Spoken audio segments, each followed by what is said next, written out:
حدیث مبارکہ ہے، تم اگر دوسروں کی بیویوں کے ساتھ پرہیزگاری کا معاملہ کرو گے، لوگ تمہاری عورتوں کے ساتھ پرہیزگاری کا معاملہ کریں گے. حدیث مبارک. امام شافعی رحمۃ اللہ علیہ فرماتے تھے کہ زنا ایک ایسا گناہ ہے جو دین ہوتا ہے، جو قرض ہوتا ہے بندے کے اوپر. چنانچہ اگر کسی نوجوان نے گناہ کیا تو یہ نہیں کہ گناہ کر لیا، اب اس گناہ کو چکانا ہے اس کے گھر کی کسی عورت نے، یا بیوی چکائے گی، یا بہن چکائے گی، یا بیٹی چکائے گی. علماء نے لکھا ہے کہ اس بندے کی گھر کی عورت کے ساتھ ضرور زنا کیا جائے گا، اور نہیں تو گھر کی دیواروں سے زنا کیا جائے گا. ہم کیا سمجھتے ہیں کہ ہم ہی دوسروں کی شکلیں دیکھ رہے ہوتے ہیں، ہمارے گھر کی عورتوں کی طرف دوسروں کی نظریں نہیں اٹھ سکتی. یہ اللہ کا بنا ہوا ایک نظام ہے. اب اگر یہ مکافات عمل کا یقین دل میں ہو تو پھر بندہ اللہ سے ڈرے گا. یہ یقین کمزور ہو گیا، احساس نہیں ہوتا کہ اس ایکشن کا ریئیکشن ہو کے رہنا ہے. دیکھیں اللہ تعالیٰ وہ ذات ہے، قرآن مجید میں فرمایا فَمَن يَعْمَلْ مِثْقَالَ ذَرَّةٍ خَيْرًا يَرَهُ، ذرہ کے برابر بھی نیکی کا عمل ہوگا اس کا بھی بدلہ دیں گے، ذرہ کے برابر گناہ کا کام ہوگا اس کا بھی ہم بدلہ دے کے رہیں گے. تو جہاں ایکوریسی لیول اتنا ہے کہ ذرہ جیسی نیکی بھی آنکھوں سے اوجھل نہیں ہو سکتی، ہم گناہ کر کے کیسے اس کے وبال سے بچ سکتے ہیں؟ آج اس بات کی ضرورت ہے ہم دین کو پڑھیں، دین کو سمجھیں، دین کو سیکھیں، تاکہ اپنی زندگی شریعت کے مطابق گزار سکیں. اور یہ ایسا گناہ ہے زنا، اللہ اکبر، کہ قرآن مجید میں اس کے لیے فرمایا خالدین یخلد فیہ مہانا، خالدین فیہا کا لفظ آیا. تو مفسرین نے اس پر نقطہ لکھا کہ کافر ہمیشہ ہمیشہ جہنم میں رہیں گے، مومن مسلمان خطاکار کے لیے خالدین کا لفظ. تو مفسرین نے اس کا جواب دیا جی ہاں، یہ آپس میں انوالو تھے نا، تو کہتے تھے ہم کبھی ایک دوسرے کو نہیں چھوڑیں گے، ہم کبھی نہیں چھوڑیں گے ایک دوسرے کو. یہ جو وعدے کرتے تھے ہم کبھی ایک دوسرے کو نہیں چھوڑیں گے، ہمیشہ ساتھ رہیں گے، اللہ فرماتے ہیں میں بھی تمہیں پھر ہمیشہ ہمیشہ کا عذاب دوں گا. ایک حدیث پاک میں ہے قیامت کے دن اللہ تعالیٰ کے سامنے بوڑھا زانی آئے گا، اللہ تعالیٰ اس کے چہرے کی طرف نہیں دیکھیں گے. ایک روایت میں ہے قیامت کے دن بے پردہ جو ننگے سر پھرنے والی عورت ہوگی وہ اللہ کے سامنے کھڑی کی جائے گی، اللہ تعالیٰ اس کی طرف نہیں دیکھیں گے. یہ وہ گناہ ہے کہ اللہ تعالیٰ کی رحمت کی نظر ہی قیامت کے دن نہیں پڑے گی. آج اس سے بچنے کی ضرورت ہے. چنانچہ بات لمبی ہو گئی، میں اس کو مکمل کرتا ہوں کہ اللہ رب العزت سے ہم دعا مانگیں کہ اللہ تعالیٰ ہمیں مقصد زندگی کو سمجھنے کی توفیق عطا فرمائے. اب ساری بات کا لب لباب ایک بزرگ کی بات بہت اچھی یاد کیجئے.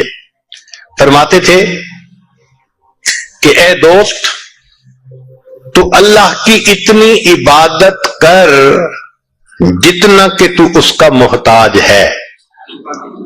ہم اللہ کے کتنے محتاج ہیں؟ ہر کام میں محتاج ہیں.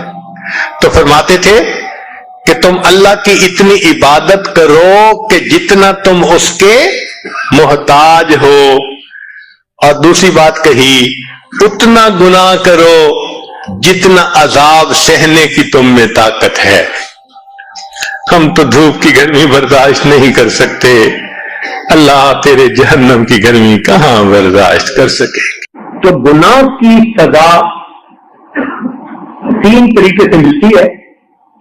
پہلا طریقہ اس کو نکیر کہتے ہیں. جہاں گناہ کیا کوئی نہ کوئی مسئلہ بن گیا. چنانچہ کتنے دوست آ کے خود بتاتے ہیں، کہتے ہیں حضرت ہم اس فیز میں سے خود گزرے، جہاں کہیں کوئی ہم نے الٹا کام کیا 24 گھنٹے کے اندر ہمیں کوئی خبر مل جاتی، ہمارا بھی کام الٹا ہو جاتا. اس کو نکیر کہتے ہیں.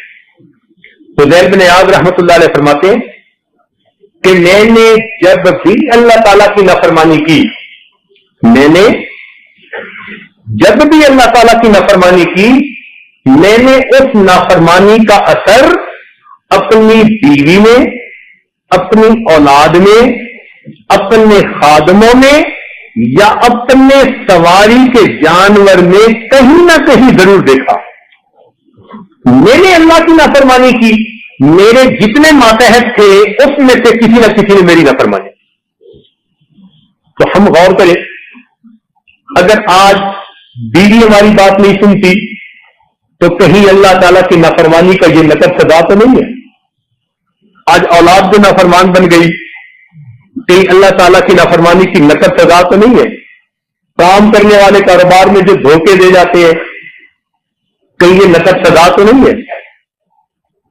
تو اس کو نکیر کہتے ہیں کہ گناہ کیا اور اس گناہ کی فوراً سزا ملی. غلطی کی، تھپڑ لگ گیا تو پھر سنبھل گیا کہ اچھا اب نہیں کرنا. یہ اللہ تعالیٰ کی رحمت ہوتی ہے. غلطی پر جب ماں تھپڑ لگا دیتی ہے نا تو ماں کی شفقت ہوتی ہے، سمجھانا ہوتا ہے خبردار آئندہ نہ کرنا. تو جب اس طرح ہونا نکیر والا معاملہ، تو اس کا مطلب کہ اللہ تعالیٰ اس بندے کو الٹا کام نہیں کرنا دینا چاہتے، اس کو سیدھا رکھنا چاہتے ہیں. تو اللہ تعالیٰ کی نظر عنایت ہوتی ہے. تو ایسا کوئی واقعہ پیش آ کے تو پھر اس بندے کو اللہ تعالیٰ اپنی طرف متوجہ کر لیتے ہیں. یہ جو اس قسم کی مشکلات آتی ہیں نا، یہ کئی مرتبہ اس لیے آتی ہیں کہ بندے کی آنکھیں کھل جائیں. ایک اصول یاد رکھیں، خوشیاں سلاتی ہیں اور غم جگاتے ہیں. خوشیاں سلاتی ہیں اور غم جگاتے ہیں. جب غم آتا ہے نا تو پھر بندے کو خدا یاد آتا ہے. جو پہلے فرض نماز بھی نہیں پڑھتا تھا، اب وہ فرض پڑھنے کے بعد اشراق بھی پڑھ رہا، اوابین بھی پڑھ رہا. جس کو ایک صفحہ قرآن مجید کا تلاوت کی توفیق نہیں تھی، وہ آج بیٹھا ہوا سورہ یاسین بھی پڑھ رہا ہے، سورہ ملک بھی پڑھ رہا ہے، تغابن بھی پڑھ رہا ہے. لگتا ہے پورا قرآن پڑھ کے اٹھے گا. پوچھے کیا بنا؟ یار ایک پریشانی ہے تو دعا کرو اللہ دور کر لے. تو پریشانی کئی مرتبہ بندے کی یاد دہانی کا سبب بن جاتی ہے. وہ پھر اللہ کے گھر آتا ہے، ریئلائز کرتا ہے، معافیاں مانگتا ہے، اللہ تعالیٰ اس پریشانی کو دور فرما دیتے ہیں. تو یہ بھی رحمت بن جاتی ہے. ایک اور صورت ہے پریشانی کی، اس کو کہتے ہیں تاخیر. تاخیر کا مطلب ہوتا ہے ڈیلے کر دینا. یہ پہلے سے بڑی سزا.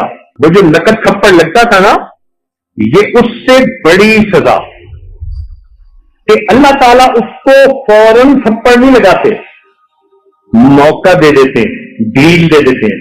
اچھا تم کرتے ہو، کرتے پھرو، ہم بھی تمہارا بندوبست کریں گے. تو اللہ تعالیٰ اس کو موقع دیتے ہیں. پھر وہ بندہ زیادہ برائیوں میں دب جاتا ہے، گھس جاتا ہے. جب زیادہ برائیوں میں دھنس جاتا ہے پھر اللہ تعالیٰ کی اچانک پکڑ آ جاتی ہے.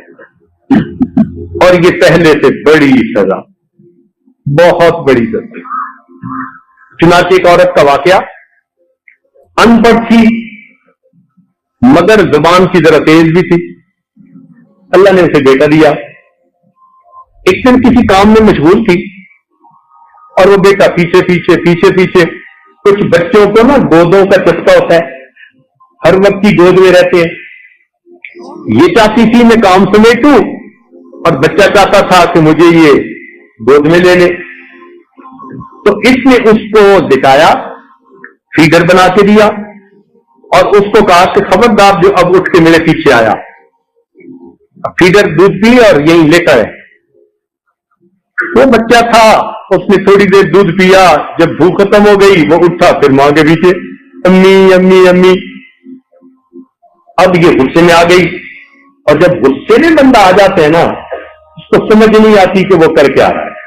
غصے میں آ کے کہنے لگی پھر اٹھ کے میرے پیچھے آ گیا. اور پھر اس کے بعد اس کو بددعا دے دی. بددعا کیا دی؟ کہنے لگی تو سویا سو ہی جاتا تو اچھا تھا،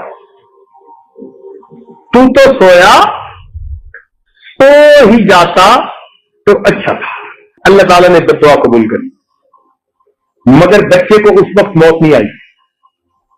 وہ بچہ بڑا ہوا، بڑا خوبصورت، بڑی میگنیٹک پرسنالٹی اس کی، بڑا آئی کیو لیول اچھا اس کا، سکول میں فرسٹ آتا رہا، کالج میں فرسٹ آتا رہا، پھر بزنس مین بن گیا. اس کا بزنس ایسے چمکا اور وہ اتنے اچھے اخلاق والا بچہ کہ محلے کے لوگ جب اسے دیکھتے تو تمنا کرتے کہ اللہ ہماری اولاد کو بھی ایسا بنا دے. گھر میں مائیں اپنے بچوں کو مثال دیتی کہ بچوں تم بھی اس جیسا بننا. بڑا بوم کرنے لگا اس کا بزنس. خیر جب خوب بہاریں آ گئیں، اب ماں نے اس کی شادی کے لیے تیاری کی. ایک حور پری لڑکی ڈھونڈی اس نے کہیں سے، شادی کی ڈیٹ طے ہو گئی. جب شادی میں 3 دن تھے تو یہ نوجوان گھر کا کچھ کام کروا رہا تھا. اچانک جو کسی جگہ سے اس کا پاؤں پھسلا، یہ گردن کے بل گرا اور وہیں اس کی موت آ گئی. اب ماں اتنا روئی کہ میرے اتنے جوان بیٹے کو موت آئی کہ ذہنی توازن کھو گئے. پاگل بن کے چلتی تھی گلیوں میں. چھوٹے ہوتے ہوئے ہم اسے دیکھا کرتے تھے تو ہمیں ہمارے بڑوں نے یہ بات بتائی کہ بعد میں محلے میں کوئی بڑا نیک بندہ تھا، اس کو ایک خواب کے ذریعے سے بتایا گیا کہ یہ جو اس عورت کے ساتھ معاملہ ہوا، یہ اسی کی بددعا کو ہم نے قبول کیا تھا. اس نے بچپن میں بددعا کی تھی، ہم نے بددعا تو قبول کر لی مگر پھل کو پکنے دیا. جب پھل پک کے تیار ہو گیا، اب ہم نے پھل کو کاٹا. تجھے پتا چلے تو نے کس نعمت کی ناقدری کی. کتنی بہنیں ہیں جو اپنے بھائیوں کو بددعا دیتی ہیں، کتنی مائیں ہیں اپنے بیٹوں کو بددعا دیتی ہیں، کتنی بیویاں ہیں اپنے خاندوں کو بددعا دیتی ہیں، پھر بعد میں بیٹھ کے روتی ہیں. تو کیا پتا ہماری ہی بددعا جو کبھی غصے میں کی تھی آج جا کے اس کا اثر ظاہر ہوا. تو اس کو پہلے سے بڑی سزا ہوتی ہے.